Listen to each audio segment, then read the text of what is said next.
پھر سچ ماننا پڑتا ہے۔ میرے اور آپ کے آقا کریم نے سچ فرمایا تھا، علیکم بسنتی وسنت الخلفاء الراشدین مہدیین عدوا علیہا بالنواجذ۔ لوگو بے شک میں اللہ کا رسول ہوں، جس طرح مجھ محمد الرسول اللہ کا حکم اور میری سنت تم پر لازم ہے، میرے چاروں خلفاء راشدین کی سنت بھی تم پر لازم ہے۔ اللہ اکبر، یہ ذاتی انداز ہے عاجزی اور انکساری کا حضرت سیدنا فاروق اعظم رضی اللہ تعالیٰ عنہ۔ اللہ اکبر۔ یار بطور حکمران آج کوئی بول کے دیکھے، یہ بڑے لٹیرے جو ہوتے ہیں جس کو ہم وزیر اعظم کہتے ہیں، وزیر اعلیٰ کہتے ہیں، صدر کہتے ہیں، کسی بھی ملک کا، پاکستان کا نہیں، کسی بھی اسلامی دنیا کا آپ لے لیں، وزیر اعظم ہو، صدر ہو، وزیر اعلیٰ ہو، گورنر ہو، یہ تو اونچی بلائیں ہیں نا، یہ تو مصیبت کے پہاڑ ہیں، یہ تو خونخوار درندے ہیں، یہ خونخوار درندے ہیں ہمارے حکمران، یہ انسان نہیں ہے۔ یہ یہاں جو چھوٹے موٹے ہوتے ہیں پولیس کے ٹاؤٹ، ان کے سامنے کسی کی آپ کی جرت نہیں ہوتی، D C O D P او، ان کے سامنے آپ اس طرح سے بات کریں تو یہ تو بڑی اوتری بلائیں ہوتی ہیں جو اوپر بیٹھے ہوئے۔ فاروق اعظم رضی اللہ تعالی عنہ آپ منبر پر بیٹھے اور آپ نے فرمایا کہ سب کو مخاطب کر کے جتنے لوگ تشریف فرما تھے صحابہ کرام، فرمایا ما تقولون ملتو براسی الی الدنیا قضا ومیل راسہ۔ سرکار منبر پر بیٹھے ہیں فاروق اعظم اور اپنا سارے ایک طرف جھکایا اس طرح سے، فرمایا اگر میں سیدھے راستے سے اس طرح کسی اور طرف جھک گیا تو تم کیا کرو گے؟ مسجد میں بیٹھے ہوئے ہیں، منبر پہ بیٹھے ہوئے، تو فاروق اعظم نے فرمایا پھر کیا کرو گے؟ قال رجل سل سیفہ، ایک صحابی کھڑے ہو گئے مجمع میں سے، تلوار ان کے پاس تھی تو تلوار اٹھا لی، کہا عمر اس تلوار سے تمہیں سیدھا کر دیں۔ عمر نے کہا کیا کہہ رہے ہو؟ سرکار عمر فاروق نے جان بوجھ کے تھوڑا رویہ سخت، کیا کہہ رہے ہو؟ تمہیں پتہ ہے کس سے بات کر رہے ہو؟ اس نے کہا ہاں مجھے پتہ ہے، میں امیر المومنین عمر سے بات کر رہا ہوں بڑے مجمع میں۔ کیا کہہ رہے ہو عمر کو؟ عمر کو تم سیدھا کرو گے؟ ہم کہا ہاں میں عمر کو سیدھا کروں گا۔ کیسے کرو گے؟ کہا تلوار سے سیدھا کروں گا۔ دو تین سخت جملے بولے، عمر کی آنکھوں سے آنسو آ گئے،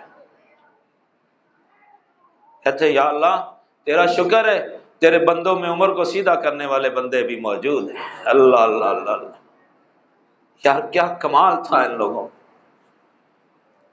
کیا عاجزی تھی ان لوگوں میں، کیا حکمرانی تھی ان لوگوں میں۔ جب اس طرح کا جذبہ حکمران کے دل میں ہو تو پھر یہی کیفیت ہوتی ہے۔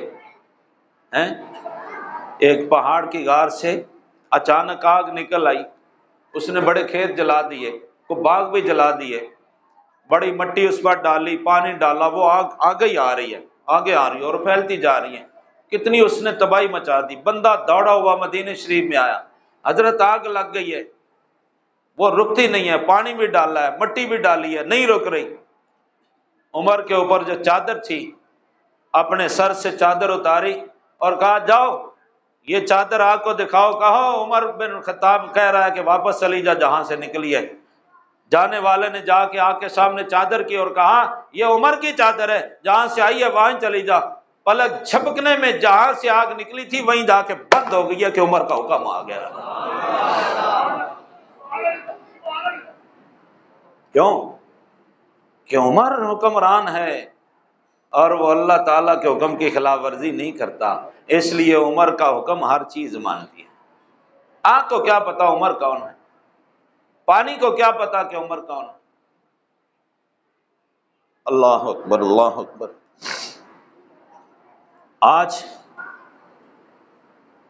غریبوں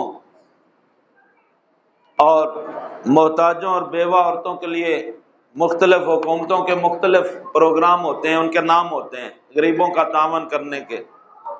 وہ غریبوں کے تعاون کے نام پر امیر کھاتے ہیں، حکومت نے اس کے مختلف نام رکھے ہوتے ہیں، فلاں فلاں فلاں۔ ہماری ذاتی معلومات میں یہ چیزیں ہیں، اس لیے میں بات کر رہا ہوں۔ اس کا کوئی نام رکھا ہوتا ہے غریبوں کی مدد کے لیے، تو پھر اسے حکومتی نمائندے کھاتے ہیں، اور وہ جو ان کے مددگار ہوتے ہیں وہ بھی کھاتے ہیں۔ یہاں ایک بیوہ ہے، رستے میں اس کی ملاقات ہو گئی ہے، حضرت سیدنا امیر المومنین فاروق اعظم سے ملاقات ہوئی ہے۔ اس نے کہا امیر المومنین ٹھہر جائیں، ذرا میری بات سنیں۔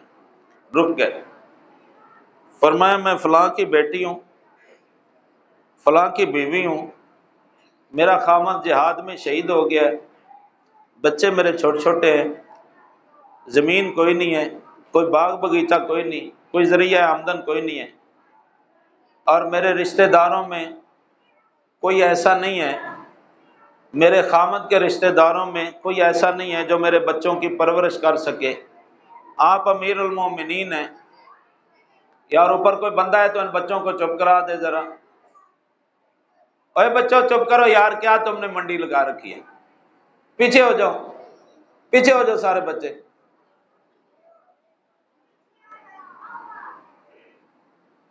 خاتون نے کہا کہ آپ امیر المومنین ہیں، میرے چھوٹے چھوٹے یتیم بچے ہیں، نہ میرے خاندان میں اور نہ میرے خامد کے خاندان میں کوئی رشتہ دار ایسا نہیں جو ان بچوں کی پرورش کرے، تو آپ مہربانی فرمائیں۔ وہیں جہاں کھڑے تھے فاروق اعظم رضی اللہ تعالیٰ، وہیں سے آپ واپس آئے، اس کو فرمایا کہ بی بی تم اپنے گھر جاؤ۔ وہیں سے واپس آئے، 2 اونٹوں پر سامان لادا، بہت سا غلہ، کچھ کپڑے، کچھ پیسے، اور ان کے علاوہ جو گھریلو زندگی کے لوازمات ہوتے ہیں، 2 اونٹوں پر سامان بھرا اور لے گئے۔ اس کے گھر پر دروازہ کھٹکھٹایا اور فرمایا بی بی یہ لے لو، میں نے تمہیں اتنا دے دیا ہے کہ اب کافی عرصے تک تمہارا انشاءاللہ گزارا بھی ہو جائے گا، اور میں اب تمہارے کہے بغیر تمہارے یتیم بچوں کا خیال رکھوں گا۔ کافی لوگوں نے دیکھا اتنا سامان امیر المومنین ایک عورت کو دے رہے ہیں، تو ان میں سے ایک نے کہا کہ آپ نے ایک ہی عورت کو اتنا دے دیا ہے جناب، اس سرکاری خزانے میں اور بھی غریبوں کا حق ہے، غریبوں کا حق ہے، امیروں کا نہیں، غریبوں کا حق ہے، تو آپ نے ایک عورت کو اتنا دے دیا، اور کوئی آئے گی تو پھر آپ کیا کریں گے؟ تو فاروق اعظم نے کہا تمہیں نہیں پتا، میں نے دیکھا اس کے خامد کو اور اس کے والد کو، میں نے دیکھا کہ رسول کریم علیہ الصلوۃ والسلام کے ساتھ وہ اللہ کے شیر بن کر ایک قلعے کا محاصرہ کئی دنوں تک رہا، کئی ہفتوں تک محاصرہ رہا، اس کا خامد بھی اور اس کا والد بھی اس محاصرے میں شامل تھے، وہ قلعہ فتح ہوا، اس کے والد اور اس کے خامد کی کوششوں سے وہ قلعہ فتح ہوا، اس سے ہم سب مسلمانوں کو مال غنیمت ملا، تو میں کیوں نہ اس کو اس میں سے حصہ دے دوں کہ اس کی یتیمی اس کے بچوں کی ختم ہو جائے۔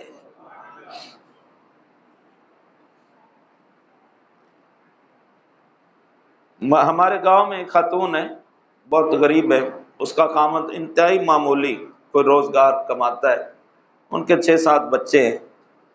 اس نے مجھے خود بتایا یہ جو آج کل حکومت نے دیا ہوا ہے نا، وہ غریبوں کی مدد کے لیے کو کارڈ دکھاؤ تو پھر ملتے ہیں، تو وہ تقریباً 7-8 کلومیٹر دور وہ دفتر تھا، وہاں اس کو بلایا گیا، بی بی یہ تمہارے 12,000 روپے آئے ہیں حکومت کی طرف سے، تو یہ 6,000 روپے میں رکھوں گا، تمہیں 6,000 ملے۔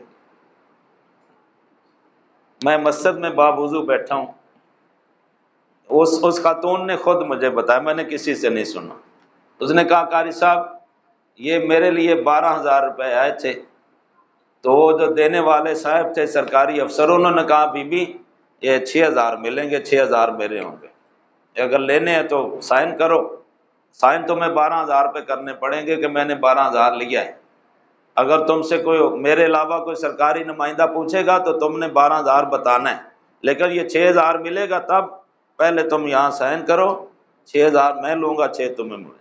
تو وہ غریبنی بیچاری 6-7 کلومیٹر کا سفر طے کر کے گئی تھی، پتہ نہیں کس طرح گئی۔ تو اس نے کہا قاری صاحب میں نے پھر وہ 6,000 لے لیے، میں نے وہ لے لیے کہ چلو 6 تو مل رہا ہے، کیا ہمیں رونا نہ ہے؟ یہ ہمارے حکمرانوں کا حال ہے۔ جب اوپر بیٹھا ہوا صدر اور وزیر اعظم کھربوں میں کرپشن کرے گا تو ظاہر ہے وہ وہاں 6,000 کی کرے گا نا، کیونکہ اس کے پاس 1 کھرب نہیں آیا، اوپر سے کام چلے گا۔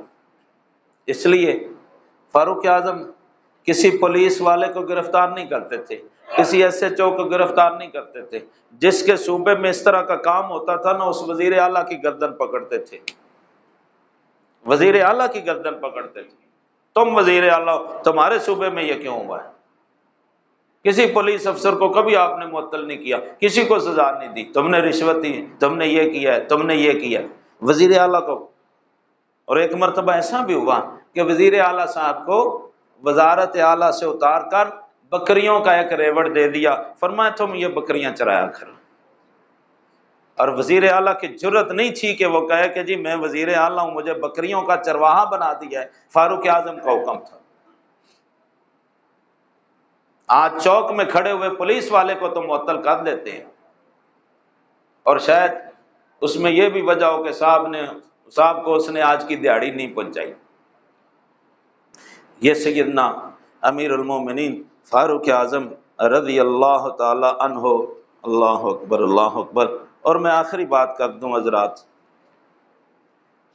ہم سارے بڑے شیر ہیں، بڑے جوان ہیں، ہم بڑے طاقتور ہیں، سبھی، میں بھی، آپ بھی، زید بھی، عمر بھی، بکر بھی، ہمارے اندر بڑی جرت ہوتی ہے۔ بعض مرتبہ ہم کہتے ہیں چل پھر قیامت والے دن لے لیں، میں تینوں دیاں گا تو لے لیں۔ ہم بہادر ہیں نا، طاقتور ہیں، پہلوان ہیں، ہمارے اندر بڑا حوصلہ ہے، ہم قیامت کے دن بھی بیت المقدس فتح کر کے آ رہے ہیں۔ حضرت سیدنا فاروق اعظم رضی اللہ تعالیٰ عنہ، واپسی کا سفر ہے، ایک جنگل بیابان میں آپ کو ایک جھونپڑا نظر آیا، گھاس پھوس کا جھونپڑا تھا۔ تو آپ نے دیکھا کہ یہاں بیابان، جنگل، خوفناک علاقہ ہے، یہاں جھونپڑے میں کون رہتا ہے؟ کوئی رہتا ہوگا ظاہر ہے، تبھی جھونپڑا بنایا ہوا ہے گھاس پھوس کا۔ سب کو پیچھے چھوڑا، تنہا اکیلے وہاں گئے، جا کے سلام کہا کوئی اندر ہے تو باہر آؤ۔ اندر سے ایک بوڑھی عورت لاٹھی ٹیکتی ہوئی، کمر جھکی ہوئی تھی، آنکھوں سے تھوڑا نظر آتا تھا، باہر آئی۔ کہا اماں اکیلی رہتی ہے؟ کہا نہیں میرا خامد بوڑھا بھی ساتھ ہے۔ کہا کدھر ہے؟ کہا وہ 1-2 بکریاں ہیں، وہ لے کے گیا ہوا، اب شام کو آئے گا۔ کہا 1-2 بکریاں؟ کہا ہاں، کبھی 1 ہوتی ہے، کبھی 2 ہو جاتی ہیں، کبھی 1 کبھی 2، بس اسی پر گزارا ہے۔ کہا اماں عمر کے بارے میں کچھ جانتی ہے؟ کہا نہیں میں نہیں جانتی، تو جانتا ہے؟ کہا میں جانتا ہوں عمر، حضرت عمر مائی سے بات کرنا۔ کہا میں جانتا ہوں، میں نے سنا ہے کہ عمر آج کل بیت المقدس فتح کرنے کے لیے آیا ہوا ہے، اور پتہ چلا ہے کہ آپ بیت المقدس فتح کر کے واپس بھی جا رہے ہیں، میں نے سنا ہے۔ حضرت عمر مائی کو کہہ رہے ہیں کہ میں نے سنا عمر کے بارے میں کہ عمر فتح کر کے واپس جا رہا ہے۔ اچھا تو اب بتا تیرا کیا خیال ہے؟ کہنے لگی میں تو عمر کو کبھی معاف نہیں کروں گی، جب سے عمر بنا ہے حکمران ہمیں 1 ٹکا نہیں یہاں پہنچا، میں اور میرا بوڑھا خامد، وہ 1 بکری کبھی 2 ہو جاتی ہیں، کبھی 1 کبھی 1، بس اسی پر ہم گزارا یہاں رہتے ہیں۔ تو عمر نے کہا اماں اب وہ تو وہاں ہوتا ہے مدینے میں، تو اتنی دور تو یہاں جنگل میں بیٹھی ہوئی کسی گاؤں میں کسی شہر میں جا کے تو بیٹھ جا، تو عمر کو پتہ بھی ہو کہ تو بھی۔ اس نے کہا عمر کو حکمران بننے کا شوق ہے، یہ نہیں پتا کہ جنگلوں میں غریب کیسے رہتے ہیں، بس حکمران ہی بننے کا پتہ ہے۔ حضرت عمر نے کہا اماں اب وہ عمر حکمران اتنے لوگ ہوتے ہیں تو ایک جنگل میں کیسے چھانے گا کہ کیا ہو رہا ہے جنگلوں میں؟ تو اماں نے کہا اگر وہ جنگلوں میں غریبوں کا پتہ نہیں رکھ سکتا تو حکومت چھوڑ دینا، پھر کیوں اس کو یہ شوق چڑھا ہوا حکمران بننے کا؟ اماں کہہ رہی ہے۔ اب عمر کی آنکھوں سے آنسو آ گئے۔ اماں میں عمر کا ساتھی ہوں، میں اسے جانتا ہوں، اس کو کوئی معافی تلافی ہو جائے گی؟ کہنے لگے نہیں، میں نہیں معاف کروں گی، میں قیامت کے دن عمر کے خلاف اللہ کی عدالت میں مقدمہ کروں گی۔ پھوٹ پھوٹ کر روئے حضرت عمر رضی اللہ تعالی، ہچکیاں بند گئیں فاروق اعظم کی۔ کہا اماں میں عمر کو جانتا ہوں، وہ بڑا رحم دل بھی ہے، تو اسے معاف کر دے۔ کہنے لگی نہیں معاف کروں گی۔ اچھا اماں کوئی خرچہ مرچہ مل جائے تو پھر؟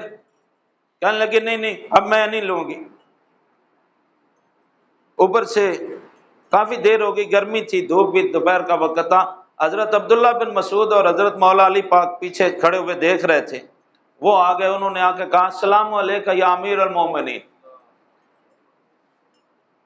جب انہوں نے امیر المومنین کہا تو اماں کے پاؤں کے نیچے سے زمین نکل گئی، اور اس نے یوں ہاتھ متھے پہ ماں، میں عمر سے باتیں کر رہی ہوں، ڈر گئی۔ حضرت عمر نے کہا نہیں اماں، اب باتیں اسی انداز میں ہوں گی جس انداز سے پہلے ہو رہی تھی۔ اور ان دوستوں کو فرمایا کہ بھائی تم نے اچھا نہیں کیا مجھے امیر المومنین کہہ کر، یہاں تو امیر المومنین کی کچہری لگی ہوئی ہے، یہاں تو مقدمہ چل رہا ہے۔ جیب میں ہاتھ ڈالا، 25 روپے نکلے، اس وقت کے رائج الوقت سکہ 25 روپے۔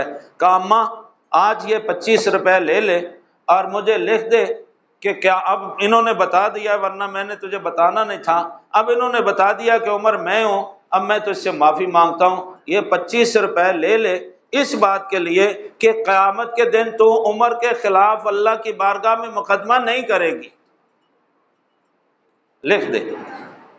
اماں نے لکھ دیا، انگوٹھا لگا دیا، وہ رکا، وہیں کھڑے ہوئے فاروق اعظم نے مولا علی مشکل کشا کو دیا، فرمایا علی اگر تم سے پہلے میری موت واقع ہو گئی تو یہ رکا میرے کفن میں رکھ دینا، میں قیامت کے دن اللہ کی بارگاہ میں دکھا کر مائی سے چھٹکارا حاصل کر لوں گا۔ کیا خیال ہے آپ کا؟ میں نے پہلے کہا کہ ہم بڑے بہادر ہیں، ہم بڑے پہلوان ہیں، ہم طاقتور ہیں، اگر لے لی پھر قیامت والے دن دیاں گا میں تینوں، چل پھر دیکھ لاں گا تو کنے کے پانی اچھے۔ فاروق اعظم کتنے پانی میں تھے؟ اللہ تعالیٰ سے کتنا تعلق تھا فاروق اعظم کا؟ اللہ اکبر! کیا بات سنائی جائے سیدنا امیر المومنین رضی اللہ تعالیٰ عنہ کی۔ حضرات یہ وہ نورانی لوگ ہیں کہ جو صرف ہمارا شخصیت کی اصلاح نہیں کرتے، یا ہمارے عمل کی بھی اصلاح کرتے ہیں۔ اللہ تعالیٰ سیدنا امیر المومنین کے صدقے میں ہمارے گناہوں کو معاف فرمائے، اور ان کے صدقے میں اللہ ہمیں اپنے عمل کی اصلاح کی توفیق عطا فرمائے۔ پاکستان